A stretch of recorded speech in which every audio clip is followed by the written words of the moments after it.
I like to think of memories as all these boxes in my head filled with different kinds of information and experiences.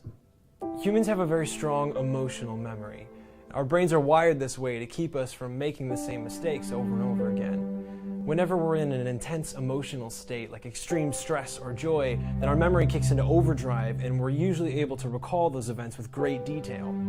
For example, think of the first time that you were just wrecked by grace, or the first time that you fell in love, or the first time that somebody close to you died. I'd guess that's a very strong memory for you. Every life has its emotional moments, and some are hard to forget. For those of us with a broken past, it can be hard to forget all the pain, the loneliness, the emptiness, and the embarrassment that we feel when we talk about it now. And some of us are in that state right now, where we feel like our behavior or bad habits make us unworthy of love, that God wouldn't waste His time on somebody as bad or as broken as you.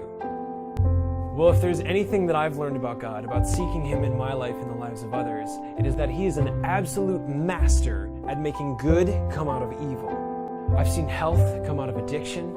I've seen mercy come out of judgment. I've seen community come out of isolation. I've seen passion from apathy. And I've seen such beautiful life come from such tragic death.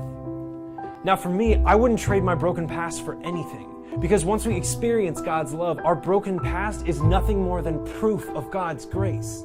Looking back at the past allows us to see just how deep God's love is for us and how much He can truly forgive.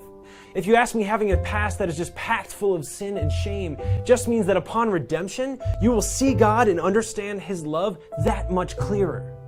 If you feel that your past is as dark as they come, then get ready, because you are in a perfect position to experience God's grace in its fullest, because His grace is enough. In 2 Corinthians 12, it says, "My grace is sufficient for you, for my power is made perfect in weakness. Therefore I will boast all the more gladly of my weaknesses, so that the power of Christ may rest upon me."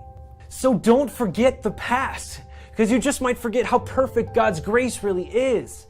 Because if you lose all of your demons, you might lose your angels too. If you truly believe that God loves you like He says He does, and you have accepted His forgiveness, then find peace, knowing that your broken past is nothing more than one more divine demonstration of grace.